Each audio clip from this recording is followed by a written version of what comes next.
The smartest guys around are about to break it down like they've won the game a million times. Well, actually, they didn't really win the game at all. Survivor know it all. Survivor know it all.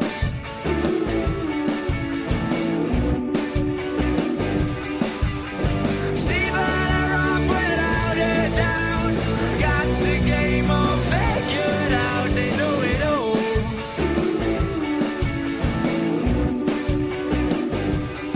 Yes, that's right. The Survivor Know-It-Alls are back, and so is Survivor, maybe. In the words of Shannon, bless, bless, bless. We actually got a very exciting vote and an interesting outcome to talk about here with the author of the incredibly well pre-selling book, but not so well that you don't have to check it out. So close. Stephen Fishbach. Rob, it's a pleasure to be here with you. Would you describe yourself as a man with a lot of power who strikes fear in people? Oh, no, I would not. I would not. I thought you were going to ask me, am I open? Am I an open-hearted person? I thought we were going to go around the room and talk about that. I think you are. I think you are a man with a lot of power with an open heart. Okay. Well, I'll leave that to other people to make that distinction, but I am here to talk about how I think finally maybe we have a season to talk about here of Survivor 49, and maybe this is now low expectations being the key to happiness. Yeah. I thought this was the best night of the season, and I think that now we are in a pretty interesting place moving forward. We have a lot to unpack, and so I'm very excited to get the chance to talk about it here with you. How are you, Stephen? I'm well. I just got my COVID booster yesterday, so I got those COVID-y side effects from a little feverish. So if any of my takes are wrong, blame the medicine, blame the COVID boosters, because people love to blame. It would not be the first time. Yeah. Right. Okay. So we are going to get into everything. And of course, we will have lots of podcasts coming your way, including my exit interview with Shannon coming up on Thursday. Stephen, there was some big news that we got. I got a very exciting tree mail the other day. Rob as a Podcast is back in the awards game. And of course, we know reality TV shows love awards, and reality TV podcasts are no exception either, because Rob as a Podcast has been nominated at the American Reality Television Academy Awards for Best Overall Podcast. How about that? Wow. And you have to text in artists? You can, you can, maybe we'll do an interview, Brandon, see if we could get artists from Survivor Philippines. But that is one way to vote. You can text the American Reality TV Awards and then possessive S to the phone number on the screen, or you can go to robswebsite.com/vote and go to page 19. And you can cast your vote there. You don't have to vote for every award, but you can vote for Rob as a Podcast. So very excited, very cool to be nominated for a fan award once again. That's amazing. It was 10 years ago that we beat Cereal. Yeah, we're that's back. Like an iconic moment in RHAP lore. RHAP lore. Yes. You live streamed that, which was so great. Yeah. All in the history books, but we have the chance to do it again here at the American Reality TV Awards. And then I will have a great week of podcasting, maybe getting ready to win next year's American Reality TV Award, as we talk with Marianne Oketch, and we'll talk a lot with Marianne, talk about what it's like to be spiritual on Survivor and so much more. And then I will get the chance to talk to one of your favorites, Stephen, Danielle DiLorenzo, a person that helped to really cultivate your theory of everybody is the hero of their own narrative. Yes, I will talk with Danielle DiLorenzo in our old school interview coming up on, I'll record it over the weekend. I'll decide when we're going to drop it. Okay. Maybe Sunday. Yeah. We'll see. You We'll see people if you're don't get to good, choose. listeners. This is Rob's choice. Let's see how many comments we get on this podcast, and then I'll decide. All right. Yeah. So, Stephen, let's talk about all this because I really am very excited to talk about this episode, and we'll talk about all of the strategy, but I'd love to give an attaboy to the show here at the start of it because, we are always, looking at things with very objective eyes, as we like to think. And, we're critical of the show at times, but I do want to say that this to me was a bit of a throwback here.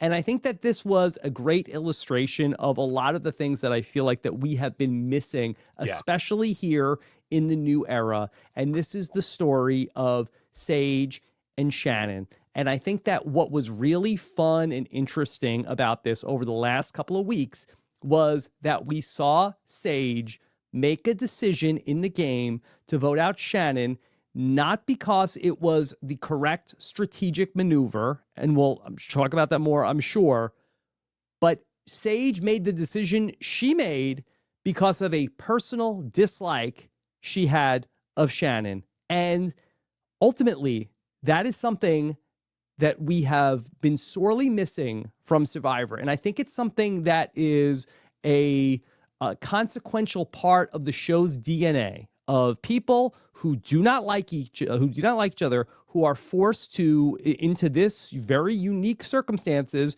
to try to advance in the game and, keep these numbers together. And there are various levels of personal animosity between these players.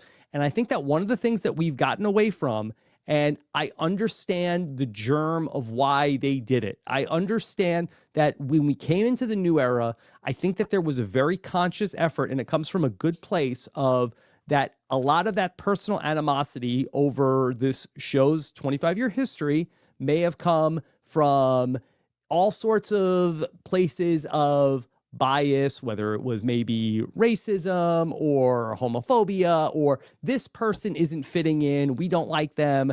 And that was something that the show really worked hard to root out. But I think in doing so, by looking to find 18 amazing people to bring into the show, and I think that they've also talked about hey, we don't want the villains. And I think that part of that was that you had people who were mean-spirited. But in doing so, that now the show is often about, yes, I love this person, but can I beat them? Can I beat them? And that's really the decision that we see the players wrestle with in the new era so much. This was a decision that was made, which may have not been the best strategic move for Sage, but it was a move that was made because I don't like this person. Yeah, that's a really, really great observation and expressed so perfectly, as always.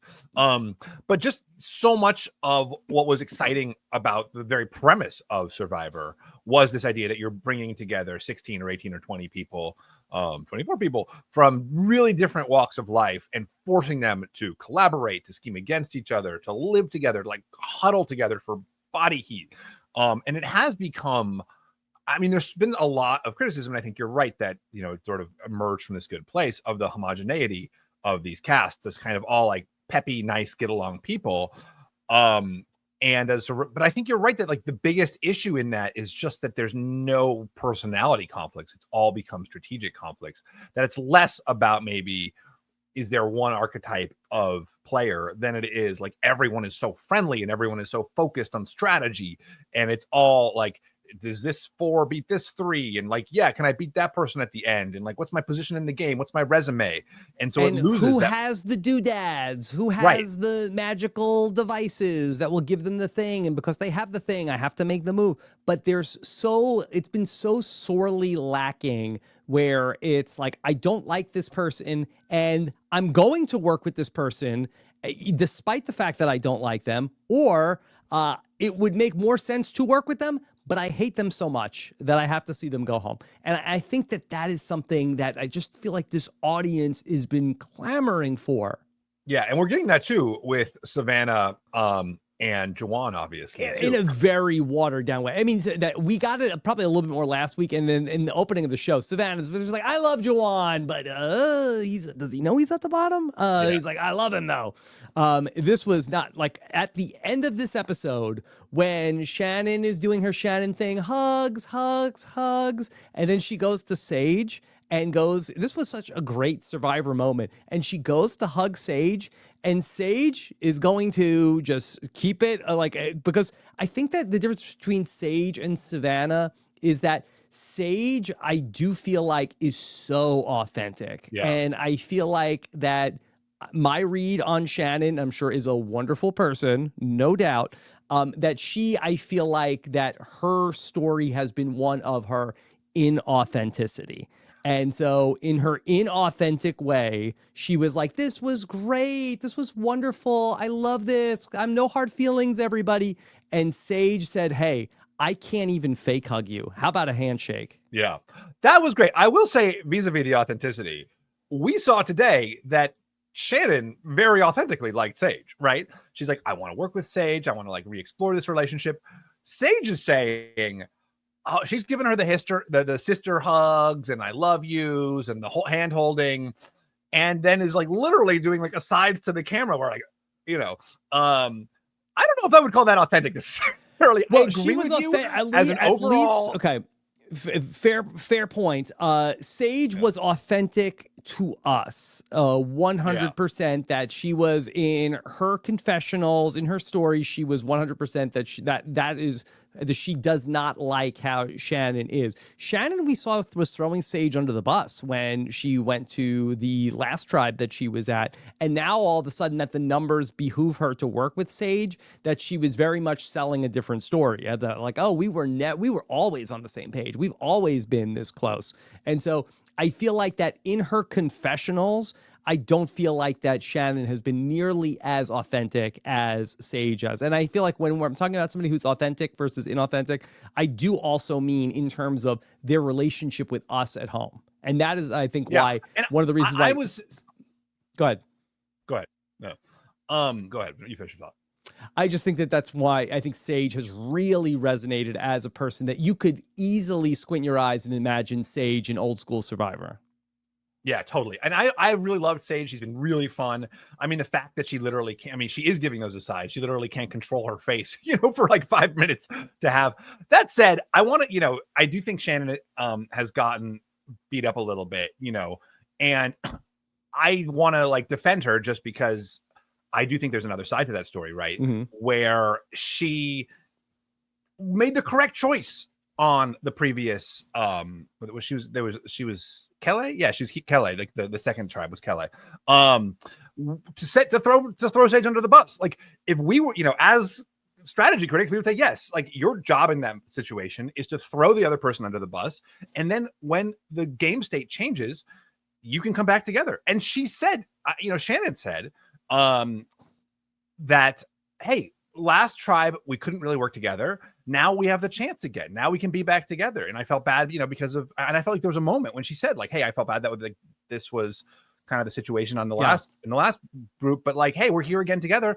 Let's make this work. So I I see that. I agree with you, but I don't I do feel like Shannon's kind of gotten beat up a little bit in just the commentary. And I think there is another side to that where what she's doing makes sense, both strategically and maybe emotionally. No shade to Shannon's effort as a game player, because I think that it was something that even came up at Tribal Council, this idea, and you and I think talked about it last week, where I described her as somebody who I thought was kind of like a Caleb from Survivor 45, of that somebody who's so good, but everybody sees it. And I believe you said last week is hey, if everybody sees it, you're not that good. Right. So that very subject came up, and we heard Stephen talk about it, saying, oh, here comes Sharky Shannon, where that she was just so transparent in what she does and how she is just very much, okay, the wind is blowing in this direction, and now I'm going to cater my approach to all these other people. So I think that was really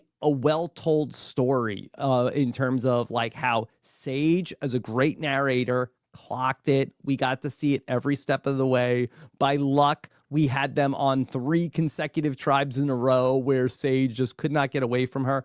And I do wonder whether or not it was the correct strategic decision for Sage to have made, but I just really love this story and the way that it was told. And it was felt like something that I feel like that we have really been since maybe in the pre-merge of Survivor 48, it's something that we have just been clamoring for. Yeah. And it was great to have Juwan there too, to provide that commentary of, hey, if we do this, the rest of the old Uli tribe is going to be suspicious of us for having turned on someone who they really love.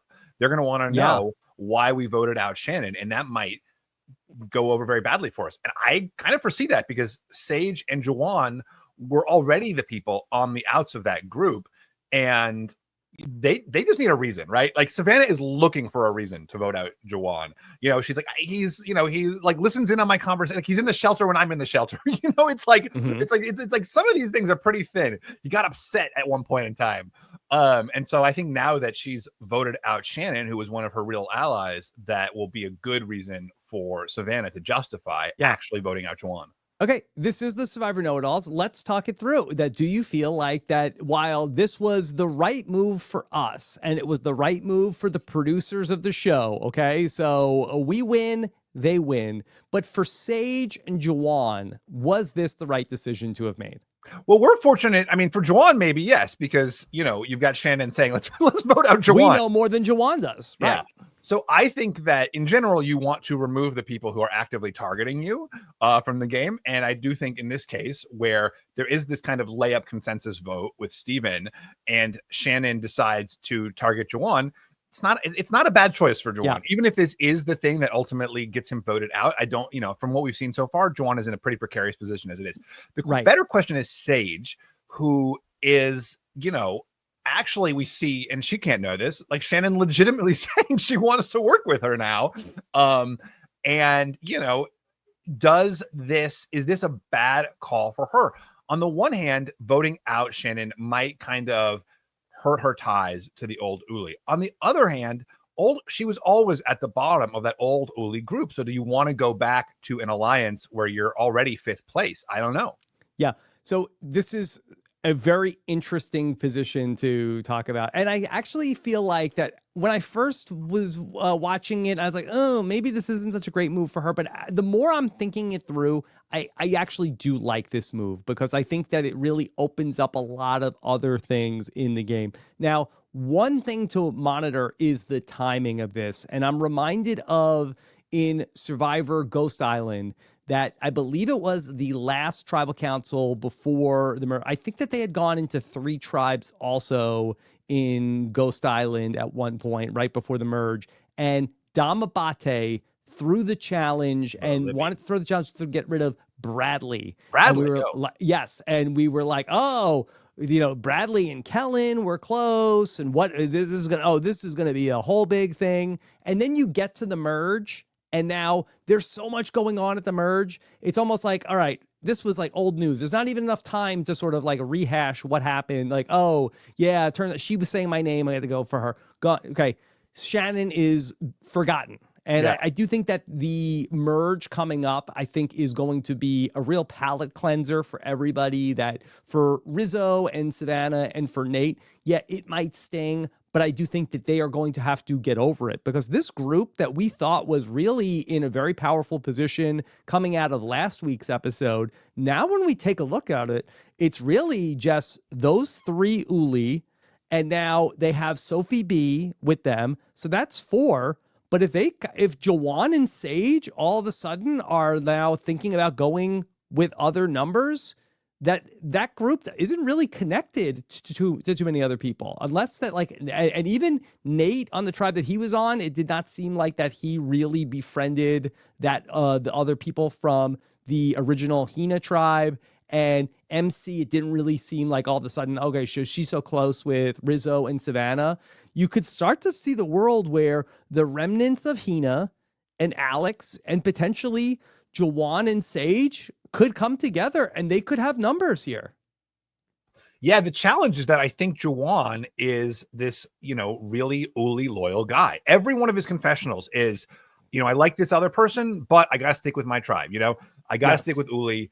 I think he feels really bonded to that group. He feels like he's on the inner part of it with good reason. He voted with them, at these tribal councils. He was kind of like he felt like always like the odd man out. And he was sort of like, okay, he's with, Jawan's with us, but what else does he have? And we saw him like try to open up with Jason, but we saw in Stephen, he found somebody who was another nerdy ally that he could talk to. And maybe he found his person in Sage.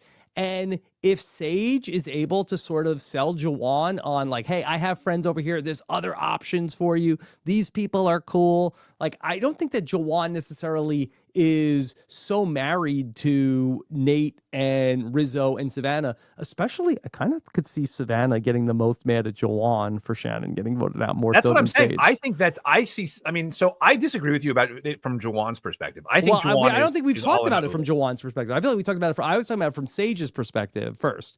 We can talk about it more from Jawan. Should Jawan have fought harder to keep Shannon? I guess if he wanted to. I mean, Jawan was the true swing vote. I think if Jawan goes to Stephen and goes to Shannon, I'm trying to think. No, but here's Shannon the issue. was pushing Jawan.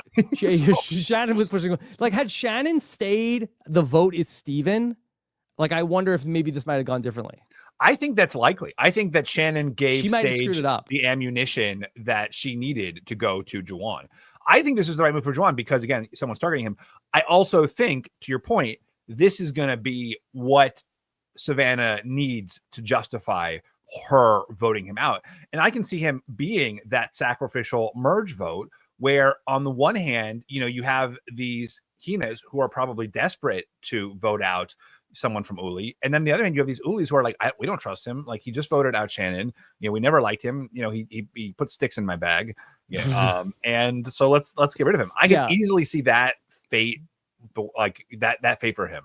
I have a harder time seeing that. I think that would be a very fully Uli move for them to make, for Rizzo and Savannah and Nate to say, hey, let's vote out Jawan at the I mean, that sure, like, I think that everybody else would say, okay, bet, let's do that. Okay, Jawan, let's all write down Jawan's name. But then right after that, I think that it's like Nate and Rizzo and Savannah are going out after that. So I feel like that would be a bad decision. They might be pissed at Jawan, but what are they going to do about it is basically what I come back to. But isn't your thing always like that? The merge boot is this sort of sacrificial person that the majority alliance, which I guess is no longer so much a majority alliance, doesn't mind losing. Yeah, I think it could be. It certainly could be that. But I think in this season, where unless we see like that, Rizzo and Savannah and Nate really make these like amazing friends. Like, usually there's like one person that a tribe is dying to get rid of. And I feel like that the Uli Hina battle lines are so strong in this season that it seems like would be, I think, a bad move for Uli to get rid of one of their own. I feel like that a lot of times I never think it's a bad move. I'm just saying they might do it. Yeah, I just think in a lot of, and I know we do have the disaster tribes in a lot of these seasons, but I feel like that we come in and the tribes, I feel like, are just more jumbled when we get to the merge, as opposed to where this is coming in as feeling like it really is like these two sides. Yeah. So could Alex just be that, sacrificial vote? Like, I really was worried about Alex tonight. I was I had in my notes tonight, is Alex going home tonight? Like, I really was concerned about him when we started to see the classic personal story bump. Also thought Christina was somebody who could have gone home in this episode. I would be surprised if everybody gets together to vote out Alex. Yeah. Well, we've seen that Sophie is mad at Christina, right? Because she threw she threw Sophie's name out as the decoy boot. So, I mean, there's obviously friction there. We talk about this a lot. It's really hard to throw out a name. Although I do feel with the shot in the dark, it's actually like a little less worrisome to now because there's a chance the other person actually plays their shot. Yeah, I wonder if this might be a little bit of a different season where in so many of these new era seasons we've come in and it has been sort of like, okay, let's just all like have a consensus, like kumbaya, like who's somebody that's okay, who's the Rome here, who's getting on everybody's nerves, that even his own tribe doesn't want him here anymore. Like I feel like that this is a real, like maybe old school merge that's set up where it does feel like that there are battle lines and there are two sides coming into this merge. Yeah. Well, it'll be interesting to see because, on the one hand, Sage for sure is not right. Uli Strong. We know that she's, really connected. She's thrown her lot in with Hina. She's much more with the, Stevens and Sophies and MCs of the world. And MC told Rizzo that Sage revealed the information about his idol or Beware advantage. Yeah. Stephen, I thought coming into this week that we were going to, and I would have I thought it was like 80, 90%. I really thought that this was going to be one tribe would win immunity and two tribes would go to tribal council. Yeah. Were you thinking along those same lines? I did think that, and then go down to 10 and merge at 10. But honestly, a merge at 11 is fun because they're probably not going to split them into two tribes at 11. Well, right? I know I didn't think that it would be two tribes going to tribal council. I thought that two tribes would go to tribal council and vote out one person. The Malcolm, basically, where we'd bring two of the tribes together. So, and I was just trying to think if this would be more interesting or not. And this was like, we got the great payoff to this Sage and Shannon storyline, which I can't complain about. But what if this tribal council was those four plus also Nate, Christina, Alex, and the other Sophie? I bet Nate can keep those Ulis together a little bit more. I think that in that situation, you are probably looking at a Christina or a Sophie going home, or even Stephen seems to have better bonds with them. And I don't think they're going to bother with Alex at that spot. But I don't think that Nate and Juwan here are going to betray the Uli tribe. Yeah.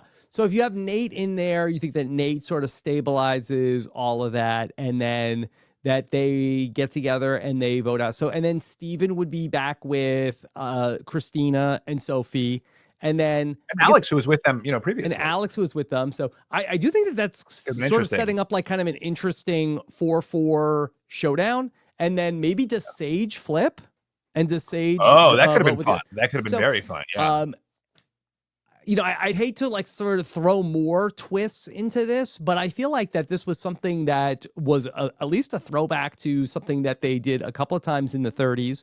They did it obviously in Game Changers, and they did it again in Survivor: The Edge of Extinction when Big Wendy went home. And they haven't done this in a minute. And I really thought that this was going to be if you have 2/3 of the players there. I felt like this was sort of like a pseudo merge. So I thought it would have been a good spot to do that. But aren't we of the attitude that let's let the merge be the merge? Let's keep the merge as a merge. That's what's exciting about the merge. Everyone's coming together. I wouldn't have minded this. I feel like don't merge them and unmerge them. I think that's really what we say. Merge, doesn't that take away some of the fun of this is the face off? That episode is always the most fun of the season. Okay, well, I guess that it does really put all of our eggs into the merge basket coming up next week, which is I think really setting up to be a very exciting showdown. So who do you think is the merge boot? It's really tough. I think it's going to be lining up in terms of these battle lines of Uli versus Hina, and we know who the surefire 3 Uli are with Nate and Rizzo and Savannah, and then I think that they're going to be a little bit hey, Juwan, Sage, are you guys still with us? I mean, what's going on? I think that they're going to be worried about them. Sophie B is with them. So that's 3 + 1. Can Sophie B pull Alex back? I mean, Alex seems to have found some new allies finally. I feel like that the Steven, so who's left of core Hina? Steven, Sophie with an E. Yeah. MC. Christina looks like she is fading. Yeah. She's faded. Yeah, I agree. It seems, this could have been a setup to Christina being the boot next time, just sort of let's put her out of her misery and send her to, sort of send her off. Yeah, I did think that she also had a good chance to go home tonight. So there's 4 Hinas, and then there's Alex, and then, so it's interesting. So that we have basically 3 Uli plus Sophie B, so that they have 4. Then there's 4 Hinas and Alex, and that's 5. Okay, and then you have the 2 in I guess slightly in the middle, but maybe leaning Uli. I don't see Juwan as. I think Juwan's a loyalist. I don't see Juwan flipping. His whole thing is. Do you think Juwan and Sage are a pair now? You think that Juwan and Sage could go in different directions? I think he made a choice here because his name was being thrown out by Shannon. I think his number one concern is going to be making sure that everyone on Uli knows that he did not, instigate this. Yeah, let me see. I might have to like whiteboard this in terms of like where this is going to go, but hear me out, okay? So you've got the 3 Ulis plus Sophie B, and then if Juwan comes home, now they have 5. And now the question is going to be, even if Sage goes back, okay, so that would leave them with 4 plus Alex and Sage. Can Sophie B pull Alex back? Could this be a tug of war for Alex next week? I think absolutely she can do that. And because we haven't really seen any really deep bonds for Alex. We've seen him getting along, right, with the old Hinas when in that first swap. But I don't think we've seen him having really deep ties to anybody. And again, like this is the Rob C strategy. Vote out Alex here, right? If both sides vote out Alex. I think that Sophie B, would probably want to use him as a number rather than vote him out. Unless he is like firmly like says like, hey, I'm Hina strong. These are my new people. Like, I think that's the only way that he sort of like overplays or like really like, it makes himself very well known that he's on the other side, and maybe they go ahead and try to shoot the person who's the swingman. Stephen, I want to talk about that this, especially with Sophie B being set up as a person who could be a very big power player coming into this next vote. We have to talk about this advantage that got found in the episode tonight. Now, to me, I was a little bit bum puzzled about all of this, of that we had the 3 tribes split into random tribes. We saw one group go and look for an advantage, and Sophie B goes out and finds the most powerful advantage, potentially, of anything. And it has knowledge and power has not been active in the game since Survivor 43. I had thought it was pseudo retired, but it had shown up. It was available for Eva, I believe, to get as a advantage. Like, had she played the game when she snuck out of camp. Knowledge is power is back in the game for the first time since season 43. Yeah. And again, I think they do this just so that the contestants are aware that it's something in the game, right? Because they don't want people oversharing essentially about their info, which, kind of feels like it's manipulative, but like, whatever, that's fine. But like they do this to like, hey, this could be out there. Watch out. You don't know. I think that's some of the fun of the game. But did you find it odd that knowledge's power was just hidden sitting there at one of the camp? It wasn't even at the merge camp. I believe that's where James Jones found it, like at the well in season 43. I mean, was there a knowledge's power hidden at all 3 of the tribes? Was it just sort of like luck of the draw that whoever got New Hina was at a beach that was going to have access to knowledge's power? I'm assuming there were also advantages at the other 2 beaches. I can't imagine it was just like one beach that they put one advantage on, and it happened to be the strongest thing in the game. Yeah. I mean, Idol's pretty powerful. Okay, so I just thought that was a little odd that is, I guess maybe they feel like, okay, well, it's not a full idol, but it basically is. Well, only because, Rizzo was so open, and there's also huge social downsides to playing it. It's not like, it's not like the Tyler Perry idol. It's a more like nuanced, tool. Sure. I think the Tyler Perry idol is, for all intents and purposes, retired. I don't even think that that's an active thing still in the game. Yeah. But it was interesting. She knows. I will add, it has never been played successfully in U.S. Survivor. Oh. Yeah, right. I believe that's correct. Yeah. I mean, there was some very fun knowledge is power shenanigans in Survivor 41. What I've always said about it's going to give you good TV, but I think that it is a slippery slope in terms of what it does to the game. Yeah, it's interesting. Not my favorite thing, but I think it keeps people on their toes. Yeah.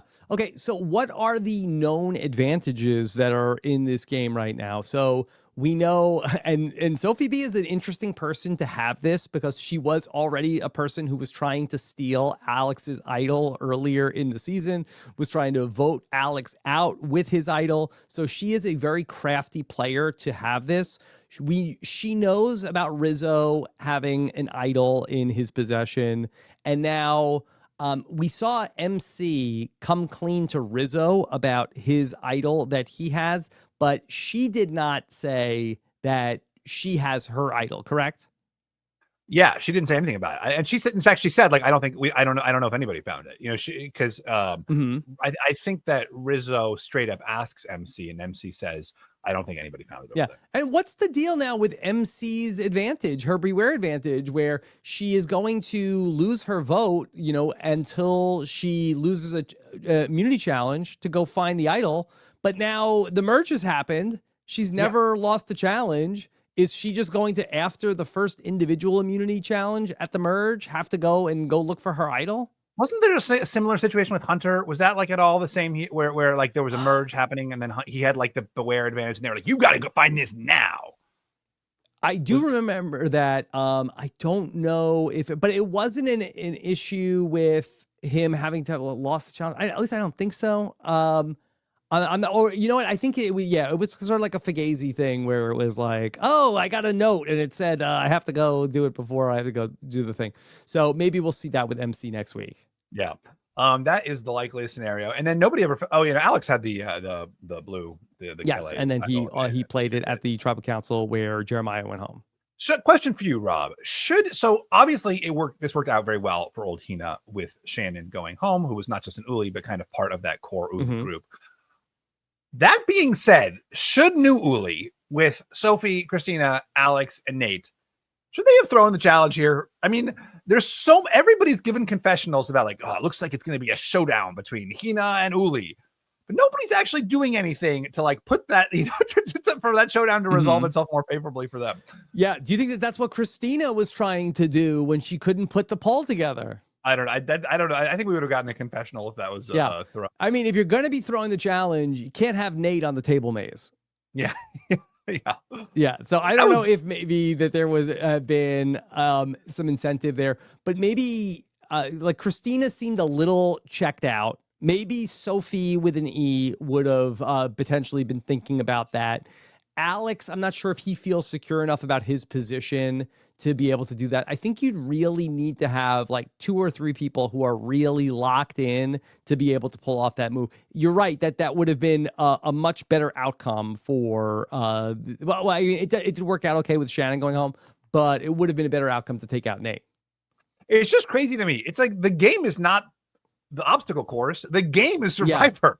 Throw a challenge. If you're so sure that it's going to be this versus that, you know, which everybody seems to be saying, do something about it. Take ownership. Steven, I think that Nate is a possibility to be sort of like an old school merge boot. Just like as this sort of, I don't know. We've seen him be so socially adept, you know, even today where he was, you know, I'm going to give them true information about Matt but vote they questioned so that I can lie to them about the Jason vote. I just feel like he's so good socially that I just can't. We haven't seen his like fatal flaw that's going to lead to him being the merge vote. Yeah, but I think that if you're looking at it of Hina versus Uli, I mean, I think that you would think that he is the leader of that group. I don't think that you would look over and suspect necessarily that Savannah or Rizzo is that person. And I think that would be like an easy person to get everybody to feel like, okay, Nate is the person running the show. And on top of that, they know that Rizzo has the idol. So it's like we're going to put the votes on Nate because we're convinced he doesn't have an advantage to play. Yeah, I mean, Nate is probably hurt from just being so tall. You know, he's just so visible. You know, truly, and Savannah's really short. Like you just like literally, it's like tall poppy syndrome. Yeah, literally. As Rizzo said, a man with a lot of power does strike fear in people. So maybe if he is perceived to be the leader of that Uli tribe, which it seems like he is, then he would be the merge vote. Steven, do you feel like that next week, and I don't want to jinx it, do you think Mergatory could be maybe at least taking a season off? Wouldn't that be nice? Wouldn't that be nice? Because now we're down to 11, correct? And so to have a mergatory vote where somebody like everybody who is here is going to make the jury, assuming that it's a final 3 with an 8-person jury like they've done for every single season of the new era. I don't know how you would have a mergatory where whoever is going to get voted out next is going to make the jury. Yeah. I think that's right. So you think they're going to get buffs next week? I have no idea. I think so. Yeah. I'm so bad at this stuff. Slow down the preview enough to see, but that'll be like, listen, we'll have a little bit of a celebration next week in San Francisco when we are watching a real honest to goodness merge. And you'll be hobnobbing with the glitterati while I'm holding it down. The People's Podcaster. Do we have public, like who I'm going with? I don't know if it's officially announced yet. I don't know if that person has confirmed. Sam will let us know. But next Wednesday night, be there in person where maybe for the first time in the new era, we'll see an old school merge happening in Survivor 49. The Glitterati will all be there as we are potentially, for the first time in Rob is a Podcast history, going to have a 4-digit crowd with us. Wow, are you kidding me? I'm not kidding you. That's amazing. Almost capacity crowd coming up in San Francisco. Tickets are available. We're in the biggest venue that we have ever been at. So you can be there with us for a record-breaking crowd at robisawebsite.com/events. And according to Sam, that we can announce that next week, Stephen Fishbach will be on the Survivor Know-It-Alls with your friend of mine, Owen Knight. Yeah, we'll just be holding it down while you're out there. I mean, San Francisco is a very fun town for survivors. Mm-hmm. It's like, I feel like you've got a lot of, fun people there. Franny's there, right? Yes, many alumni will be there. And so you will be very impressed with everybody who's turning out for our show in San Francisco. Let's talk about some of these other stars groups. are out while Owen and Stephen have to hold it down. I don't think Star is going to be there, but there will be many alumni there. Okay.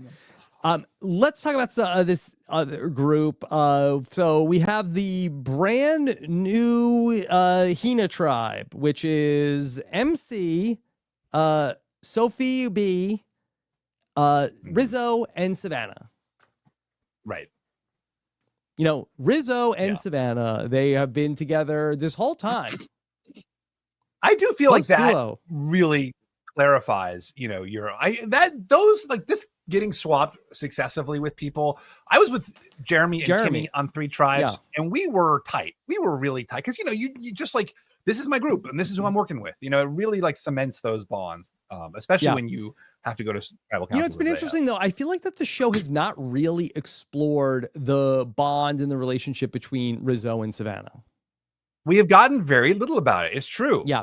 She did jump into his arms after they won the challenge, but I feel like that they've had very few scenes together.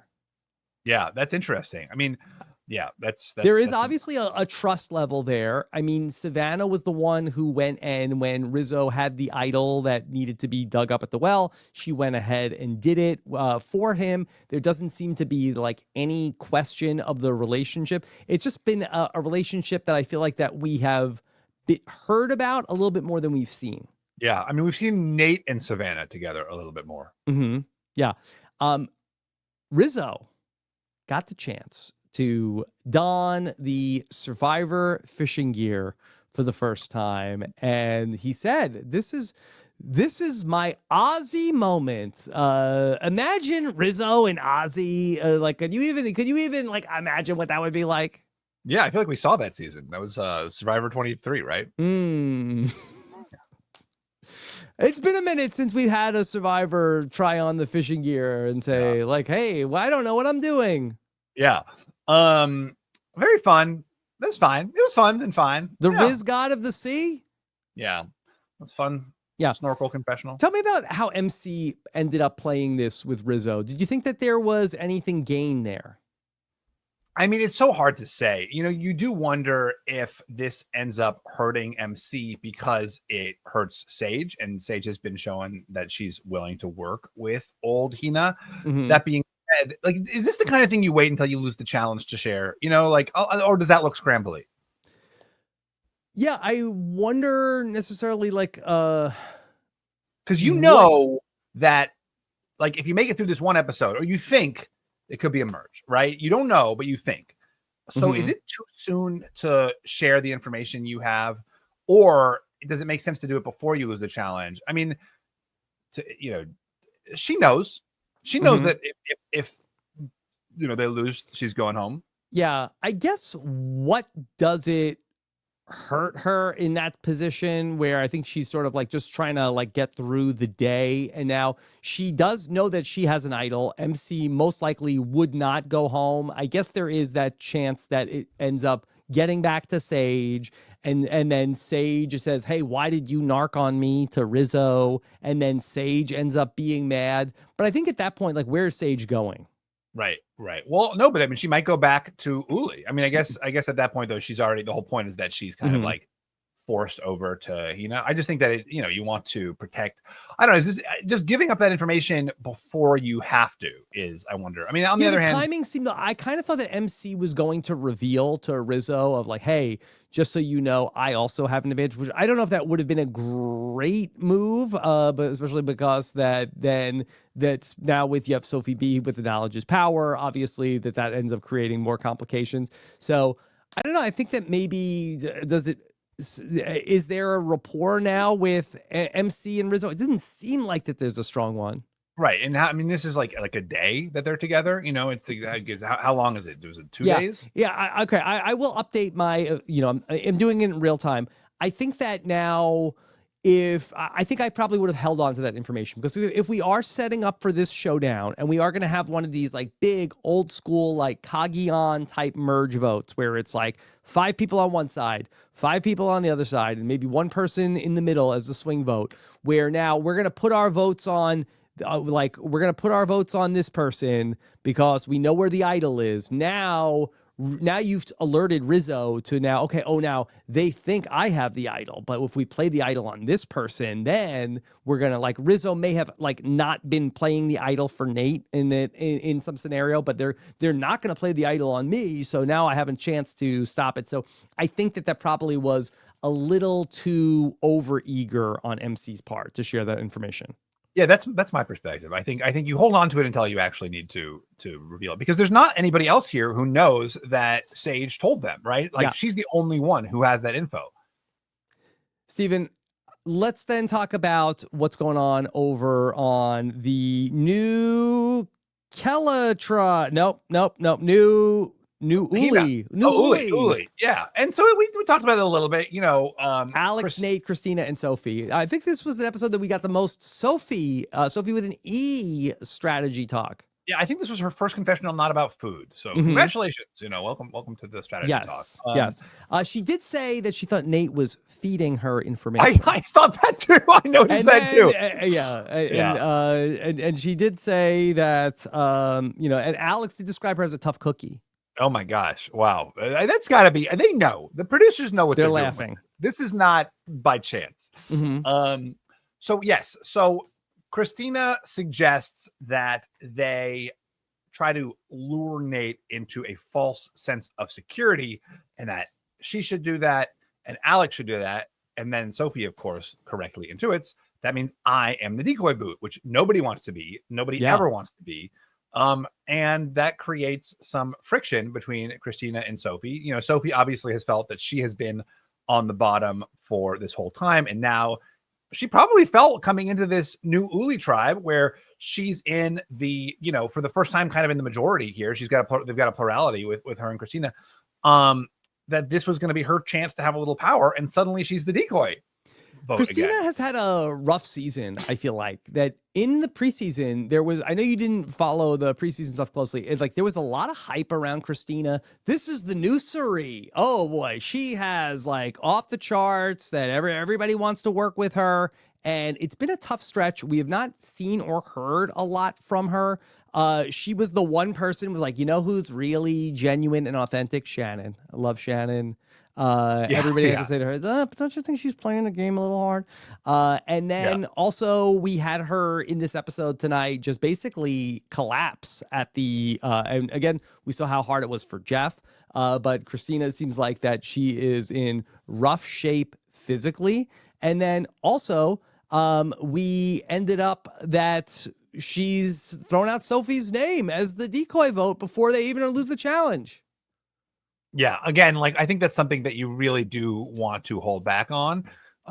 It's not crazy for her to say, let's all make Nate feel comfortable so he doesn't play shot in the dark. I mean, this is the fun of the shot in the dark, right? It pressurizes this moment where you need to trick the person who is the target into not playing it. So suddenly you kind of have to have a person who is the odd man out here. Okay.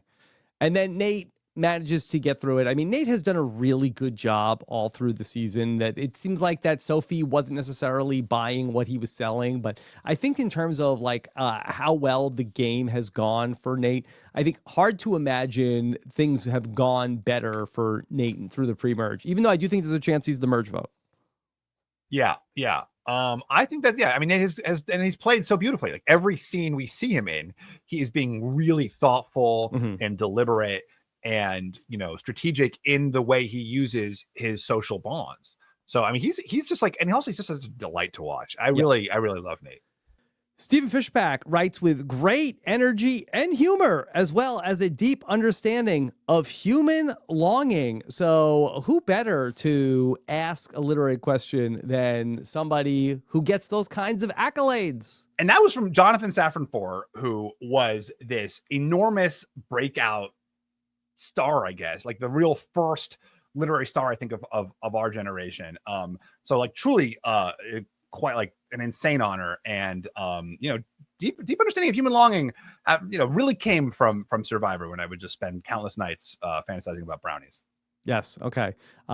Yes, I think that's who amongst us haven't spent many nights longing on Survivor, and of course, you can see more where that came from when you go to StephenFishbach.com and pre-order Escape. So, Stephen, Jawan, back in episode number 1, described the opening of Survivor as Act 1 of the horror movie. We haven't seen the monster yet. Things are still developing, and it's Act 1. He said that we are headed into Act 2 of the game. And as somebody who must be familiar with the 3-act structure, can you tell us a little bit about, like, where are we in the story as Act 1 is closing?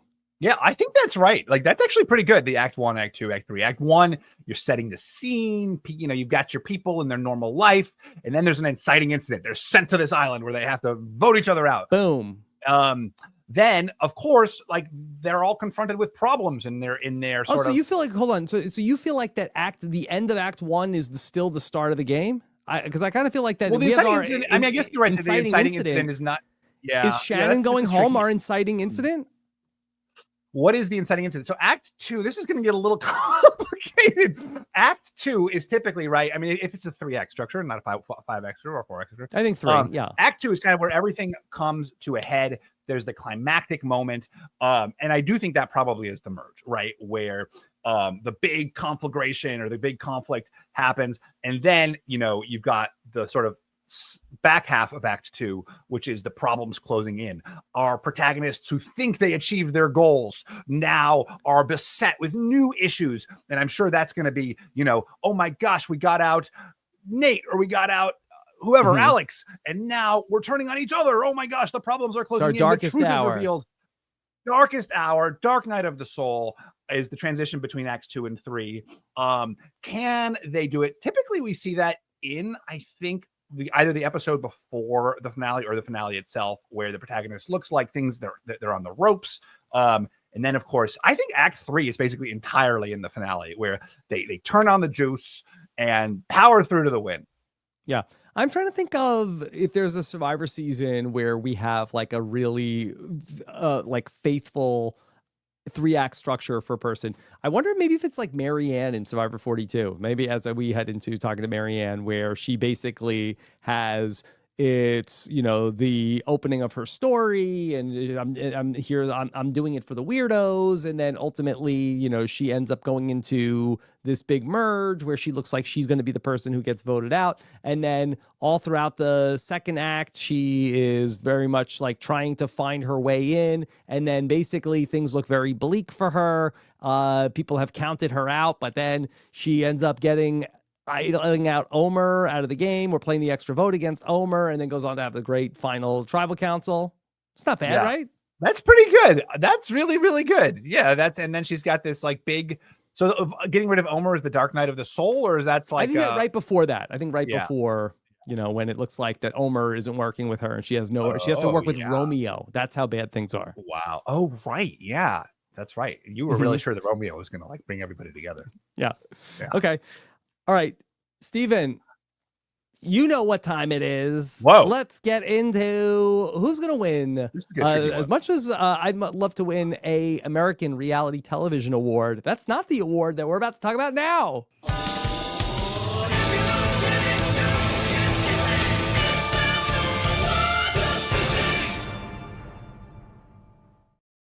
Final fishy of the pre-merge, Stephen. Maybe. Yeah, probably. I guess that's right. This is a tricky one because obviously the people are shouting that they want Sage to win the fishy. But did Sage play the best game? Like, was this a good move for Sage? I think we know that it's not because we actually see. I still think it is. You think it is a good move for Sage? Okay, well, let's talk about it. Yeah. Why is it a good move for Sage? I think it's a good move for Sage because that Sage did not have a home with the Uli tribe. That maybe you can paint a scenario where Sage sticks with the numbers and sticks with Nate and Rizzo and Shannon and Jawan and ultimately plays this all the way to a 6th or 7th place finish in the season. Sage has done a great job in throwing Shannon to the wolves, although she described herself as a wolf baby in the previous episode. She now has a lot of options for her in the Hina tribe. She maybe has a new number 1 in Jawan. She has allies across the board on Hina in Alex and Steven and MC and Christina and Sophie with an E. And I think that she could be a valuable number. Now, she could have it all undone if we end up with Jawan going back to Uli, and if Sophie B can pull Alex back across the idol. Sage could be looking at following Shannon out of the game, although she would make the jury and Shannon would not. But I do feel like that there was no world in which Sage sticking with Uli ends up winning her the game. I do think that there is a lot more variance. So she was headed to a certain losing outcome sticking with the status quo. She has shaken up the snow globe sufficiently and had a great episode, one we will not soon forget, by voting out Shannon. That is why I think she should get the fishy. All right, I'm taking that under advisement because I do think that people want the Sage fishy, and we have to consider the Vox Populi. That said, I don't see the Jawan Sage upside as much as there's being some new number 1. Jawan, this is like a day. Jawan voted once with Sage. We've seen him really be kind of the face of the Rizzo Savannah Jawan operation. I think even in the very beginning, Jawan thought he was with Savannah, and I think that probably is where he considers his home, even if we see that is not really his home. I also think that historically in Survivor, being the bottom of a top alliance is not a terrible place to be when there are a lot of other people, in the game still, where it's like you're not just going to get picked off, because she can be that last, she can be that flip, that swing vote who controls a little bit of the tribe. Here, by kind of blindsiding Shannon, she sort of declares herself a little bit more. Although, to be fair, like Shannon targeting Jawan gives her a lot of cover because Jawan will then go back and say, yeah, Shannon was targeting me and Sage saved me. So I am not so sure that this was a good move for her. That said, but if not Sage, then who? Well, that's the real problem. There's 2 other choices, right? One is Jawan, who gets out someone who's targeting him. That's pretty straightforward, right? Shannon wanted Jawan gone, and Jawan voted out Shannon. That's like pretty 1-to-1. And then the other choice is Steven, who is the obvious boot here. He swaps onto the new Kale tribe with 3 former Ulis. He is the only former Hina, and he's so charming, doing the chest bumps with Jawan and building bonds with Shannon, and he's got a thing with Sage. Nobody's even talking about him. Everybody's figuring out how they can save Steven. So, and his name is Steven, although with a V. So that's I honestly think it's between Sage and Steven, but I do think that Sage really laid out her plan. she found enough information from Shannon to basically arrange her ouster. She did a great job of keeping Shannon on her side so that Shannon thought that Sage was with her. And for that reason, as well as the Rob Cesternino endorsement, we are giving the fishy to Sage. Give it to Sage. Think of the fan cam. Okay. The people in the streets will be pre-ordering Enjoy. Listen, if that's what leads to the pre-order. Yes. No, I think that this was, and the way that you summarized that was so fun, because to me that this was a classic know-it-alls discussion of here's Rob attracted to the sexy sizzle, flashy move. Wow, that was exciting. And here's Stephen but was it a smart move? Was it a move that is going to ultimately help improve your odds of winning the game? Did you do something fun and flashy just to do it, or did it make sense to win the game? And to me, I feel like that over, years and years of doing this podcast, that's the dilemma that we keep coming back to. Yeah, Hollywood Rob Cesternino over here with the hobnobbing with the glitterati. And going back to the Three Amigos, Yeah. Listen, fun, if you do something fun, I'm going to like it. Okay. Yeah. Well, it was fun. Yeah. If it's good TV, you usually can sell me. Yeah. Well, listen, you sold me. And so Sage wins the fishy. Okay. All right. Stephen, anything else about Survivor 49 that you'd like to talk about tonight? Not really. I feel like we pretty, yeah, this was a great chat tonight. Yeah. Went through everything. Okay. Let's talk about what else is going on. Of course, that where they love talking about Survivor and Survivor 49 over on Chat BCC, but not to mention what they're saying about the Amazing Race, where the girls are fighting. And then, of course, Big Brother. It was such a phenomenon. Chat BCC. If you're not on board yet, what are you waiting for? robhasawebsite.com/VIP chat to join for free. Next week, I will be in San Francisco. If you want to be there with us in person, of course, we also will have a patron meetup coming up on a Tuesday night. So I am looking forward to seeing all the patrons there in person. Go to robhasawebsite.com/events for all the information. Then on Friday, I'll be doing the patron Q&A at 3 p.m. Eastern. Have a great time each week talking with the patrons, answering all your questions about Survivor. I'm sure we will have many as we speculate what is happening at the merge. Then this week, I will be en route to San Francisco, but Chappelle will be joined by Brandon Donlin for a special edition of Club Condo over on Patreon.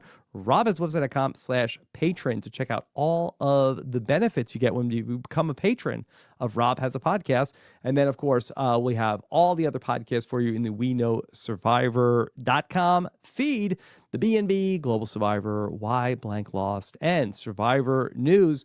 Stephen, the Amazing Race has been super exciting this season. All Big Brother contestants. And as I mentioned, lots of drama after last week's double U-turn. I'll talk about it all on Thursday night with Mike and Jess. And our friends are on the Traders Canada. You can check out Omer and Kevin and Venus and all of the fun when you go to check out what Puya and Scally are talking about over on The Traders in our WeKnowTheTraders.com feed. You also listen to Puya and Annabelle talk about Celebrity Traders UK. So much traders going on in the world, Stephen. It's a global many phenomenon. traders. Yeah, it really is. And the Canada one is so fun. I haven't seen the second episode yet, but really you watch your brand new countries edition of The Traders? As a Canadian, it is, I sort of have to support. Well, as a Canadian, you're also obligated to say go Blue Jays. Yeah, sure, and that's probably a team for a sport, or just like the birds. They're gonna revoke your citizenship if you say that. Yeah, it is part of the oath. You have to swear allegiance to King Charles, and then you also have to swear allegiance to the Blue Jays. Okay, all right, yeah. Stephen, what else is coming up for you? So the only thing I want to say is, come if you have pre-ordered Escape, send me a proof of purchase to escapefishback@gmail.com, the Discord, and I'll invite you to our Discord, which is extremely fun. There's just like games all the time of Blood on the Clock Tower, including new player-friendly games, really people just taking their first steps who have always wanted to play the game, as well as more experimental scripts and crazier games. And then it's just a great community. There's ask the author questions, which, you know, there's movie nights where people are like, you know, getting together to watch movies. And it's just like super, it's like a nice, lovely community. All right. Thank you so much for joining us. Check out everything that Stephen has going on as well. We'll be missing you in San Francisco next week. I'll be missing you here on the Know-It-Alls, you know. But you know, I'll have Owen, which is Think really of all the things that will have changed in Survivor by the time we get back together in 2 weeks. wow, crazy. Someone will have been the merge boot. So that's exciting. All right. Well, fun stuff tonight. Thank you, Stephen. I know you were not feeling 100% tonight, so I appreciate you powering through. Awesome. Like Well, Christina. yeah, that's right. That moment really spoke to That's me. like the medics were checking Stephen right before they said, oh, with all the excitement of the podcast and this exciting episode, he's just has a too much adrenaline right now. Yeah, I had to breathe into a paper bag. Okay. We're back and looking forward to a very busy Survivor Thursday. Take care, everybody. Have a good one. Bye. This is RHAP. We know reality TV.